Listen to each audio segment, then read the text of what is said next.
Hello students, आप सब कैसे हो। जैसा कि आप सभी को पता है कि मैं आपके साथ कैपिटल गेन की डिडक्शन डिस्कस कर रही हूँ। सेक्शन 10 की पहले कर ली थी, अभी आपके साथ चली हुई है सेक्शन 54 की डिडक्शन चली हुई है। सभी आपने देखा होगा, सभी सेम ही है, थोड़ा सा ही फ़र्क है, फिर भी आपने सभी को देख लेना कि सभी में आपस में कितना फ़र्क है। तो अब नेक्स्ट मैं आपको कराने जा रही हूँ सेक्शन 54G। सेक्शन 54G की डिडक्शन कराने जा रही हूँ। आप देखिए इस टॉपिक में क्या है। इसमें capital gain arose on transfer of assets with regard to shifting of an industrial undertaking from urban area. ठीक है, कैपिटल गेन हमें क्यों हो रहा है? क्योंकि हमने ट्रांसफर का मतलब क्या हुआ, सेल कर दी असेट्स। कौन से asset? Regard to shifting of industrial area and industrial undertaking from urban area. Urban area की जो है इंडस्ट्रियल अंडरटेकिंग है वो हमने शिफ्ट कर दी है। ठीक है, तो इसके कारण हमें क्या हुआ है, कैपिटल गेन हुआ है। तो उसकी एडजस्टमेंट हम कैसे करेंगे, उसकी डिडक्शन हमें सेक्शन 54G के अंदर मिल जाएगी। ठीक है, तो देख रहे हैं capital gain arosed on transfer of assets with regard to किससे रिलेटेड है, shifting of an industrial undertaking from urban area. ठीक है, section 54G the exemption is available with regard to capital assets. ये एग्जम्पशन तभी मिलेगी यदि ये चीज़ें क्या हैं, कैपिटल एसेट्स है। ठीक है, the cause of transfer of asset should be the shifting of such industrial undertaking from urban area to some other area. कहाँ से शिफ्ट करनी है? अर्बन एरिया आप समझते हैं, मैं अभी बताती हूँ अर्बन एरिया क्या होता है। शिफ्टिंग का वो कहाँ से होती है, अर्बन एरिया से किसी और एरिया में जा रही है। ठीक है, और ट्रांसफर करने का कारण क्या है, shifting of such industrial undertaking from urban area to some other area. मतलब आपने बस यही की पॉइंट ध्यान रखना है कि जब इंडस्ट्रियल एरिया अर्बन से अदर एरिया में जाता है। ठीक है, अर्बन एरिया क्या होता है, इसके लिए सेक्शन 54G से related urban area means any such area declared by the central government, जिसको डिक्लेयर किसने किया है, सेंट्रल गवर्नमेंट ने किया है, बाय जनरल और specific order as urban area. ठीक है, जिसमें गवर्नमेंट, सेंट्रल गवर्नमेंट ने डिक्लेयर किया है कि ये कौन सा है, अर्बन एरिया है, keeping in mind the municipal limit population of the area. ठीक है, मतलब कि वहाँ की आपको पता है नीड ऑफ प्रॉपर प्लानिंग। ठीक है, तो आप सभी को पता है कि किसको सेंट्रल गवर्नमेंट ने अर्बन एरिया डिक्लेयर किया गया है। वहाँ से आप इंडस्ट्रियल अंडरटेकिंग वहाँ से शिफ्ट करके किसी और एरिया में जा रहे हैं तो आपको एग्जम्पशन मिल जाएगी सेक्शन 54G के अंदर। ठीक है, बस इतना आपको बताना था। और नेक्स्ट है हमारा कितना अमाउंट एग्जम्प्ट होगा, amount of exempted least of the following. ठीक है, कितना अमाउंट आपको एग्जम्पशन मिलेगा, ये मैं आपके सामने पॉइंट पढ़ूंगी जिसमें देख लेना।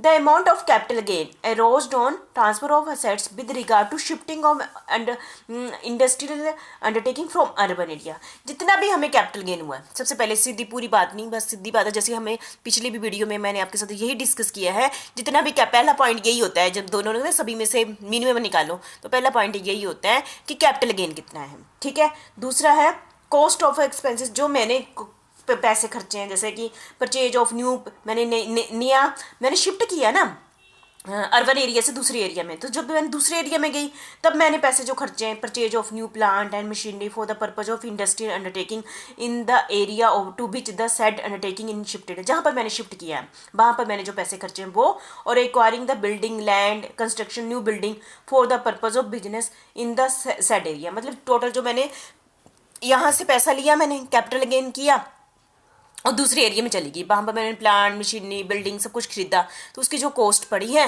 वो टोटल कॉस्ट लिख दो। ठीक है, तो आप समझ गए।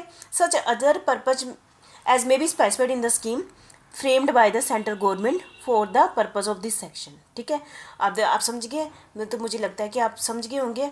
ठीक है, तो पहले पॉइंट में क्या लिख दिया आपने, ये हमेशा पिछले भी पॉइंटों में हमने ऐसा ही किया है, पहले कैपिटल गेन लिख दो, दूसरे नंबर पर लिख दो टोटल जितना हमारा खर्चा हुआ है, कॉस्ट पड़ी है, उनमें से जो भी मिनिमम होगा वो हमारा क्या बन जाएगी, एग्जम्पशन उतनी हमें मिल जाएगी। बस सेम ही है, बस थोड़ा सा इसमें लैंग्वेज थोड़ा सा चीज़ें थोड़ी अलग हो जाएंगी। ठीक है, shifting the original assets and transfer the establishment to such area में मैंने बोल दिया आपको, such other purpose as may be specified in the scheme framed by the central government. ऐसा नहीं है कि आपने सिर्फ वही चीज़ें ही न्यू इंडस्ट्री एरिया में जाके ही कॉस्ट लेनी है, जो भी सेंट्रल गवर्नमेंट ने स्पेसिफाई किया होगा कि आप यहाँ भी इन्वेस्ट कर सकते हो, उस अमाउंट को भी आपने इसमें कॉस्ट में क्या कर देना है, ऐड कर देना है। तो चलो आपको पता चल गया एग्जाम्पशन क्या होगी, इन चार पॉइंटों के बीच में जितना भी मिनिमम अमाउंट होगा उतनी हमें सेक्शन 54G के अंदर क्या मिल जाएगी, डिडक्शन मिल जाएगी। ठीक है।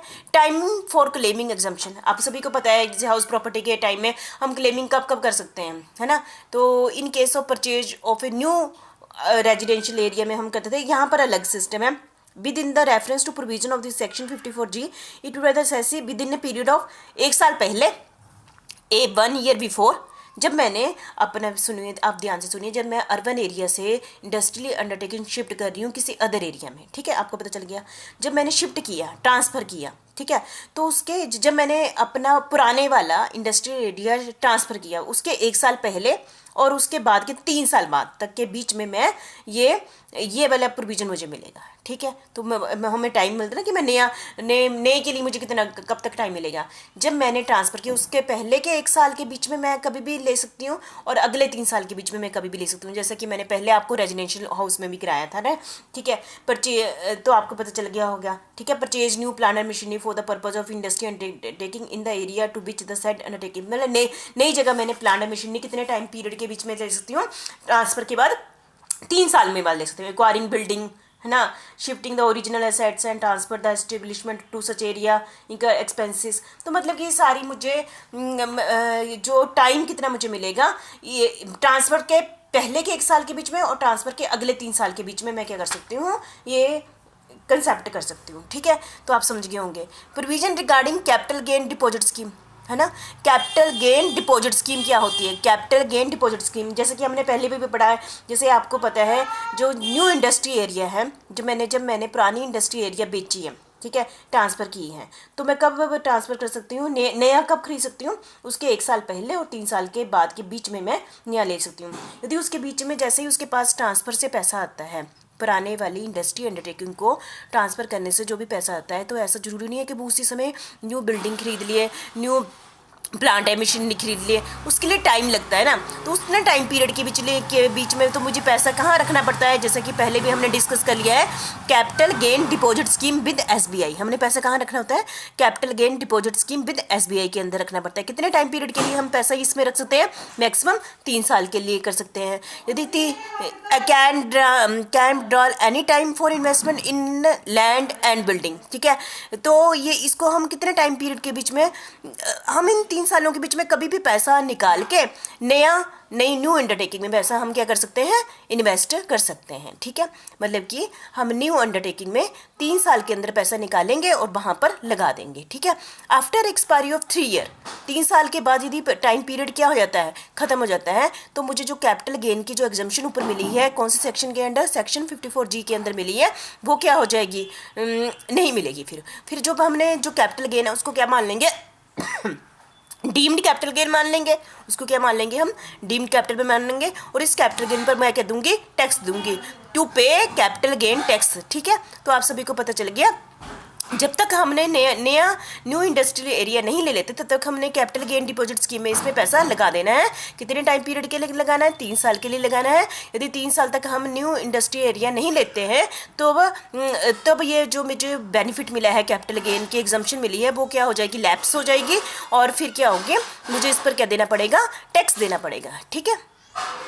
और यदि ये वाले एग्जाम्पशन, विड्रॉल ऑफ एग्जाम्पशन, ये मुझे जो मैंने नया इंडस्ट्री लगाई है, नई इंडस्ट्री लगाई ना, नई जगह पर अर्बन एरिया से शिफ्ट करके नई जगह लगाई है, जहाँ पर मैंने नई जगह लगाई है वहाँ पर मुझे मिनिमम वहाँ पर 3 साल इंडस्ट्री लगानी ही पड़ेगी।